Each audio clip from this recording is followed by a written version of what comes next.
मुझे बहुत ही ज़्यादा अफसोस होता है जब मैं देखता हूँ कि लोगों को क्लाइमेट चेंज के बारे में पता ही नहीं है, जबकि क्लाइमेट चेंज आज के समय में पृथ्वी पर सबसे बड़ी प्रॉब्लम है। तो आज हम इस वीडियो में जानेंगे कि क्लाइमेट चेंज क्या होता है। सिंपल भाषा में समझा जाए तो जो पृथ्वी पर मौसम में बदलाव आ रहा है और बहुत ही खतरनाक तरीके से मौसम में बदलाव आ रहा है, उसे ही क्लाइमेट चेंज कहते हैं, जलवायु परिवर्तन कहते हैं। जैसे कि बहुत ही ज़्यादा अचानक सूखा पड़ रहा है, बहुत ही भयंकर बारिश हो रही है, शहर के शहर डूबने जैसी बाढ़ आ रही है, ये ही जलवायु परिवर्तन है, क्लाइमेट चेंज है। यानी कि मौसम में बहुत ही हाई लेवल का परिवर्तन क्लाइमेट चेंज कहलाता है। लेकिन ये इतना भी सिंपल नहीं है जितना मैंने बताया है, इसके पीछे कुछ कारण होते हैं, वो हम इस वीडियो में जानेंगे। अगर आपको क्लाइमेट चेंज को समझना है तो इस वीडियो को लास्ट तक जरूर देखना चाहिए। चलिए स्टार्ट करते हैं। देखिए होता क्या है कि जब सूर्य का तापमान पृथ्वी पर आता है तब पृथ्वी पर मौजूद ग्रीन हाउस गैसें, देखिए ग्रीन हाउस गैसों में सभी गैसें शामिल नहीं होती, जैसे कि ऑक्सीजन और नाइट्रोजन ग्रीन हाउस गैसें नहीं है। यानी कि ऑक्सीजन और नाइट्रोजन सूर्य के तापमान को पृथ्वी पर नहीं रोक सकती, जबकि कार्बन डाइऑक्साइड, मीथेन, जल वाष्प जैसी गैसें ये ग्रीन हाउस गैसें होती हैं और इनमें तापमान को रोकने की शक्ति होती है। ये आप समझ सकते हैं सिंपल भाषा में। यानी कि जब सूर्य का तापमान पृथ्वी पर आता है, इन्हें रोकने का काम ग्रीन हाउस गैसें ही करती हैं, जैसे कि कार्बन डाइऑक्साइड और मीथेन, और इसी से पृथ्वी पर तापमान में संतुलन बना रहता है। अगर हम पहले की बात करें, यानी कि लाखों हजारों वर्षों से लेकर आज तक की, तो पृथ्वी पर संतुलन बने रहने के पीछे ये ग्रीन हाउस गैसें ही जिम्मेदार है। ये ग्रीन हाउस गैसें क्या करती हैं कि जो सूर्य से आने वाला तापमान है, उससे कुछ तापमान को अब पृथ्वी पर ही अवशोषित कर लेती हैं और बाकी के तापमान को अंतरिक्ष में जाने देती हैं, जिससे पृथ्वी के ओवरऑल टेम्परेचर में संतुलन बना रहता है।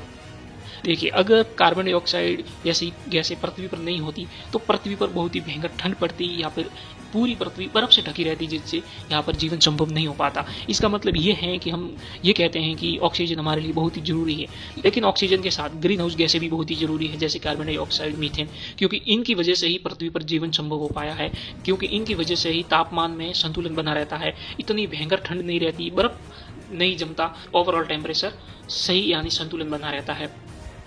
जब जितनी जरूरत है पृथ्वी को, उतना तापमान पृथ्वी पर रहता है और बाकी अंतरिक्ष में लौट जाता है, और इस तापमान को रोकने का काम ग्रीन हाउस गैसें यानी कि कार्बन डाइऑक्साइड और मीथेन करते हैं। लेकिन अब मानव के स्वार्थों के कारण, यानी मानव ने बहुत ही ज़्यादा पेट्रोलियम का इस्तेमाल करने लगे, उन्होंने जंगल के जंगल साफ कर दिए। मतलब कहने का मतलब ये है कि आज मानव एक्टिविटी के कारण जो पृथ्वी का वायुमंडल है उसमें ग्रीन हाउस गैसों की मात्रा बढ़ने लगी है, यानी कि कार्बन डाइऑक्साइड, मीथेन, जल वाष्प आदि गैसें बढ़ने लगी हैं। मैंने आगे ही बता दिया है कि इन गैसों का काम है पृथ्वी के तापमान को संतुलन बनाए रखना। ग्रीन हाउस गैसों की मात्रा संतुलन में रहती है तब पृथ्वी का तापमान भी संतुलन रहता है। आई होप कि आपको समझ में आ रहा होगा कि क्लाइमेट चेंज क्या होता है और ये कैसे होता है। देखिए जब मानव की गतिविधियां बढ़ने लगी, यानी स्वार्थी लोगों ने अपने स्वार्थ पर काम करने लगा, उन्होंने अपने लालचीपन की हद तोड़ दी, तब क्लाइमेट चेंज स्टार्ट हुआ। पेट्रोलियम ज्यादा यूज होता है, कोयला ज्यादा यूज होता है, पेड़ों की ज्यादा कटाई होती है, जंगल साफ कर दिए जाते हैं, तब ग्रीन हाउस गैसें बढ़ती हैं, यानी कि कार्बन डाइऑक्साइड, मीथेन की मात्रा बढ़ती है, और इन्हीं की मात्रा बढ़ने से सारी प्रॉब्लम स्टार्ट होती है।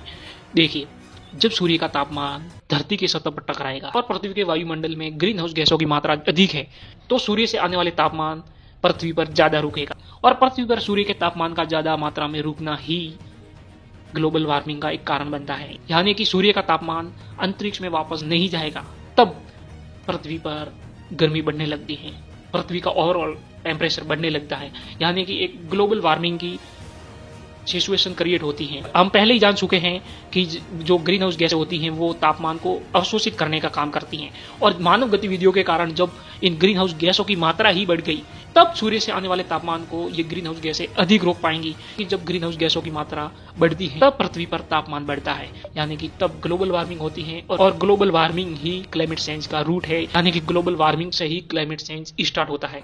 जब पहले शुरुआत में ग्लोबल वार्मिंग होती है, पृथ्वी का ओवरऑल टेम्परेचर अधिक होता है, तब क्लाइमेट चेंज स्टार्ट होता है।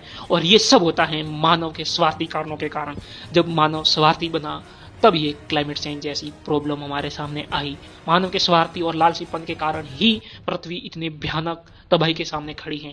ये आप इस क्लाइमेट चेंज को छोटी मोटी समस्या मानने की गलती मत करना। ये क्लाइमेट चेंज बहुत ही भयंकर तबाही है, यानी कि पृथ्वी एक बहुत ही बड़ी तबाही के सामने खड़ी है। कभी भी बहुत बड़ी तबाही आ सकती है, कभी भी पृथ्वी के जीवन पर संकट आ सकता है, और सबसे ज्यादा संकट तो गरीब लोगों और जानवरों पर है। अमीर लोग तो जैसे तैसे करके बच जाएंगे, लेकिन गरीब और जानवरों का बचना बहुत ही मुश्किल है। लेकिन अफसोस की बात यह है कि जिन लोगों का क्लाइमेट चेंज में जीरो योगदान है वो लोगों पर इसका खतरा बहुत ही ज्यादा होगा। यानी कि जो मिडिल क्लास और गरीब लोग हैं और जो जानवर हैं बिल्कुल निर्दोष है, उनका क्लाइमेट चेंज में कोई योगदान नहीं है। लेकिन सबसे ज्यादा क्लाइमेट चेंज का खतरा भी इन्हीं पर होगा। लेकिन क्लाइमेट चेंज में सबसे बड़ा योगदान अमीर देशों और अमीर लोगों का है, जबकि मैं तो मानता हूं कि क्लाइमेट चेंज में 100% योगदान अमीरों और अमीर देशों का है।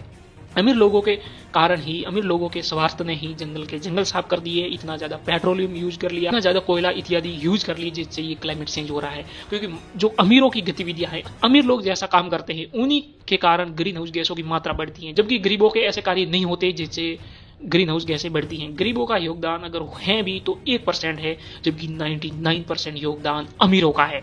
और यहाँ पर क्लाइमेट चेंज के सबसे ज्यादा जिम्मेदार अमीर लोग हैं और अमीर देश हैं, और इसकी भरपाई भी इन्हीं अमीर लोगों को करनी होगी, जबकि इसका हो रहा है बिल्कुल उल्टा।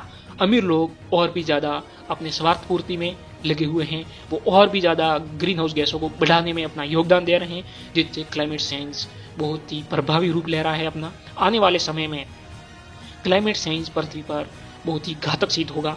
बहुत ही आने वाला समय क्लाइमेट चेंज के कारण पृथ्वी के जीवन को समाप्त करने जैसा साबित हो सकता है। क्लाइमेट चेंज सिंपल शब्दों में कहा जाए तो बहुत ही खतरनाक है, बहुत ही घातक है, एक प्रकार की तबाही है। आई होप कि आपने क्लाइमेट चेंज के बारे में समझा होगा। एक बार और हम ब्रीफ में समझ लेते हैं कि क्लाइमेट चेंज कैसे होता है। देखिए, मानव की गतिविधियों के कारण पृथ्वी पर ग्रीन हाउस गैसों की मात्रा बढ़ जाती है, यानी कि कार्बन डाइऑक्साइड, मीथेन इत्यादि की मात्रा बढ़ गई, तब सूर्य से आने वाला तापमान पृथ्वी पर अधिक रुकता है। क्योंकि ये जो कार्बन डाइऑक्साइड और मीथेन जैसी ग्रीन हाउस गैसें होती हैं, इनमें तापमान को रोकने की शक्ति होती है, जबकि जो ग्रीन हाउस गैसें नहीं होती, जैसे कि नाइट्रोजन, ऑक्सीजन, ये तापमान को नहीं रोकती, जबकि तापमान को रोकने का काम ये ग्रीन हाउस गैसें जैसे कि कार्बन डाइऑक्साइड ही करती हैं। अब जब मानव गतिविधियों के कारण ऑलरेडी मात्रा बढ़ चुकी है पृथ्वी के वातावरण में, तब सूर्य का तापमान पृथ्वी पर अधिक रुकता है, और पृथ्वी पर सूर्य का तापमान अधिक रुकने से ग्लोबल वार्मिंग होती है, और ग्लोबल वार्मिंग ही क्लाइमेट चेंज का रूप लेती है, जिससे कई जगहों पर कई सालों तक सूखा रहता है या फिर अधिक बारिश हो जाती है। इतनी अधिक बारिश हो जाती है कि शहर के शहर डूब जाते हैं। इतनी भयंकर बाढ़ आती है कि आपने इस साल की बाढ़ देखी होगी कि हिमाचल, पंजाब, जम्मू कश्मीर की हालत बहुत ही ज्यादा गंभीर थी। जबकि हमारे देश की बात नहीं, पूरे वर्ल्ड में बाढ़ से परेशान रहे हैं लोग। कई जगह इतनी भयंकर बाढ़ आई है, जबकि कई जगह सूखे से परेशान रहे हैं लोग।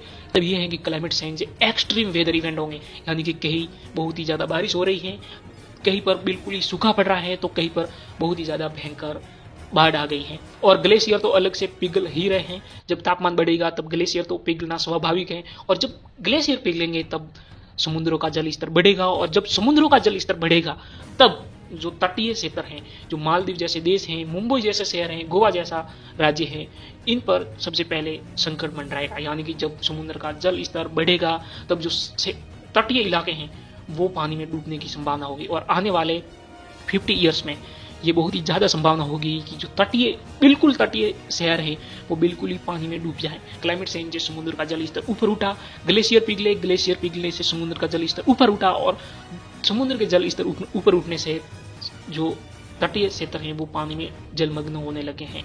ये बहुत ही भयंकर समस्या है, ये बहुत ही एक प्रकार से तबाही लाने वाली समस्या है। इसे आप गंभीर लीजिए, इससे क्लाइमेट चेंज के प्रति अपने आसपास के लोगों में अवेयरनेस क्रिएट कीजिए। लोगों को ये बताइए कि क्लाइमेट चेंज कोई छोटी मोटी प्रॉब्लम नहीं है, ये बहुत ही भयानक और बहुत ही खतरनाक प्रॉब्लम है। इसको जानना बहुत ही जरूरी है, और इसके जिम्मेदार लोग अमीर लोग हैं और अमीर देश है। इसके जिम्मेदार लोग गरीबों और मिडिल क्लास को मानने की जरूरत मत करना। लेकिन ये बिल्कुल भी नहीं कहा जा सकता कि जो गरीब लोग हैं या फिर ये लोग हैं ये बिल्कुल भी इसमें योगदान नहीं देते। इनका भी योगदान है, लेकिन बहुत ही कम %। ज्यादा योगदान उन लोगों का है। जय हिंद, धन्यवाद।